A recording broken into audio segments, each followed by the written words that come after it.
Sarah's family was living in Rybzowice in northeastern Poland when the Germans bombed the town in 1941 and began mass executions of the Jews. 6 years before, when Sarah was 11, she had begun writing a diary in which she expressed her innermost feelings. After the German invasion, she continued her writing, describing the feelings of the Jewish population as a whole. There were few details of everyday life in Sarah's writing after the German occupation. Rather, her diary depicted how she saw the suffering of her people reflected in the natural world. For the most part, it was an elegy for the lost hopes and dreams of the Jews.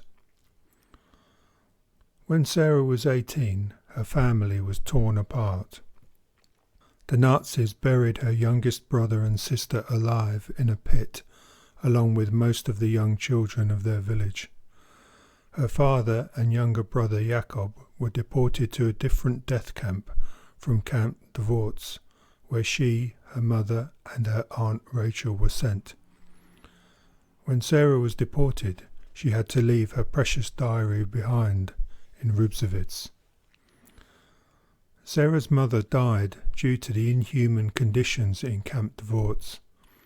Her aunt Rachel saved her life and her children's by building a hiding place within the death camp into which she crawled during the camp's liquidation. She had tried to convince Sarah to hide with them, but Sarah chose to be with the majority of the inmates in the camp who were executed just prior to liberation.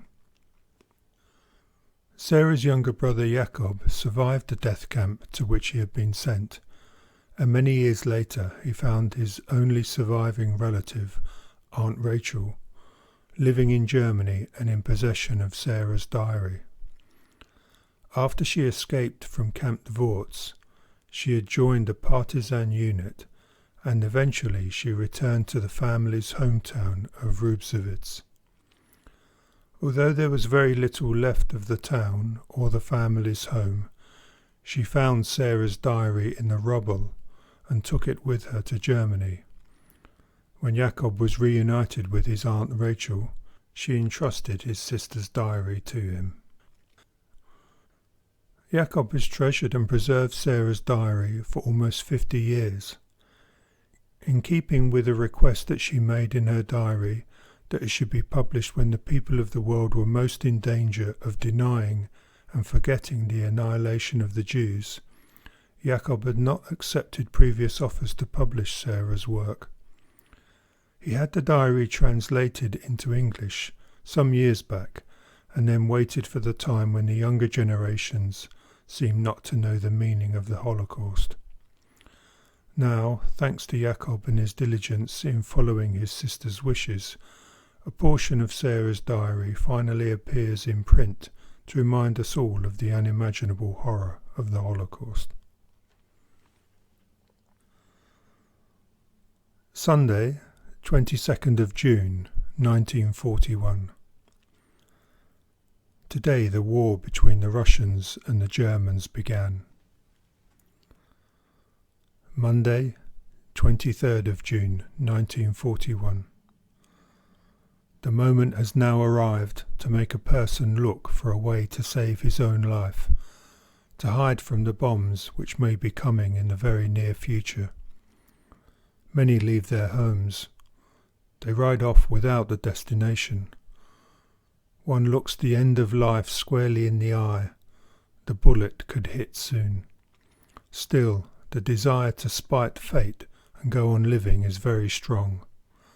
One wants to see what the end will look like when it does arrive. Wednesday, 25th of June, 1941. Today the Germans entered our city and captured it.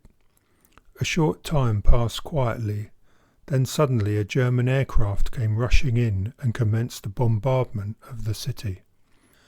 We were afraid to remain indoors any longer and went out to an orchard where we waited calmly for death to approach.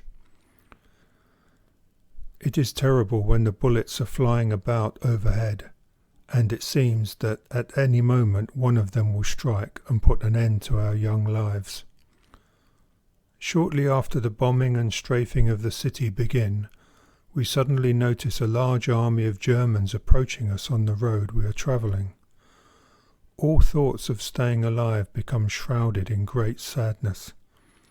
I feel in my heart the desire to perish together with my family, to end my young life beside my parents. But how much more cheerful one's heart grows when our lives are spared and we are commanded to leave the place where we are. We go, although we do so with great hopelessness, and stop some distance away. From afar we can see the city engulfed in terrible flames, great clouds of smoke obscuring the light of the sun, which keeps shining on as if to say that all this has nothing to do with it, neither pains nor moves it.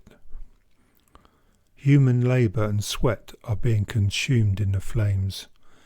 Innocent people, their lives stopped by bullets fired by a deliberate barbaric hand, drop in the streets.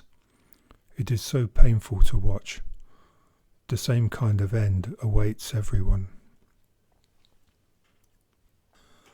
Thursday, 24th of July, 1941. It is difficult to believe that the good times are gone, that our moments of joy, the hours of studying and enjoying ourselves are past, that I must give up forever my thoughts of future goals and the fantasies I hope to see realized. I would never have believed that it would all disappear so soon, be cut down, burned out, orphaned in so short a time. Emptiness and desolation, saddened, aching hearts are our present constant companions. There seems to be no future for the Jewish population. For the Jew, the light of day is covered with a thick veil. His road is overgrown with tall wild grasses. Every horizon upon which his eye rests is stained with the tears of lost children searching for their mothers in the dense woods. Convulsed with sobbing until their little souls expired, the youngsters are now lifeless at eternal rest. Only the quivering trees know of their death and will later on bear witness about the sacrifice of these little ones. No human heart can remain untouched and unpained by all this. It is beyond human endurance to see so much trouble and so much suffering experienced. It is painful to see people tortured by people until life is ended. Where is human conscience to demand the truth, to cry out, "Man, what are you doing? Consider, hold back your raging hand, the wild nature that prompts you to beat the Jew merely because he is a Jew." But this torturer is not a human being, and the Jew must turn his back and become accepting of all, for one cannot and dare not resist. And God looks on and sees it all, sees how innocent people are cut down who never did any harm, not even to a fly, for they understood that it too has a desire for life. Such people are being killed by a shot from a gun in the heavy hand of a human with animal instincts, with the nature of a wolf. 3rd of August, 1941. We seem now to have reached the end of everything, but one wants to live. One craves more of youth and joy. However, the present time presents little other than tragic pictures, all of them mirrored in the eyes of thousands, of millions of individuals. One's sole thought is to survive this painful, oppressive time and to see something better before one's eyes. Wednesday, 20th of August, 1941. The days are now shorter, the nights longer. The grain is being harvested from the fields. Every morning we must report to the work assignment place, whether it is to labour on the roads, near the bridges, or elsewhere. Everything has the self-same purpose, to torment the Jew, to oppress him more and more. I took my diary in hand. I turned the previously filled pages in the hope of tempering the effect of my present hardships, for we are tortured daily as though we were slaves, like those in Egypt long ago. Rosh Hashanah, Monday, 22nd of September, 1941. In these stormy times, questions about today, about the day one is living, are uppermost. All secondary problems are erased from daily life. A person's mind becomes impaired, far from beautiful thoughts. One goal is dominant, to maintain life. In the life of today there is one road, and on it two pictures keep alternating before my eyes. Death, life. For a moment I seem dead, but the thought comes that I am still alive. Another season of cold is coming on to replace the lovely warm summer days which were a comfort to the suffering people. The fields and gardens were filled with good things, and one could be outdoors and sleep under the clear starlit sky. And now that too is gone, and the warmth has disappeared along with the good days. For some, hunger adds to the general sense of apprehension and insecurity. At times, however, you hope and you lend courage to each other. Wednesday, 1st of October 1941, Yom Kippur. We awaited the day of Yom Kippur with much sadness and prayer to God. It is a day different from all others. It is concerned with charting a good and pleasurable year. How sad and broken are the many tens of thousands of hearts being poured out before God. Hearts that find no comfort in the present heavy darkness. They dream of something better in their lifetime, but if that is not to come, they wish for their dismal life to end as soon as possible. All about is shattered, destroyed, and burned. All is obstructed by fresh graves, a virtual cemetery. Dark, menacing clouds cover everything.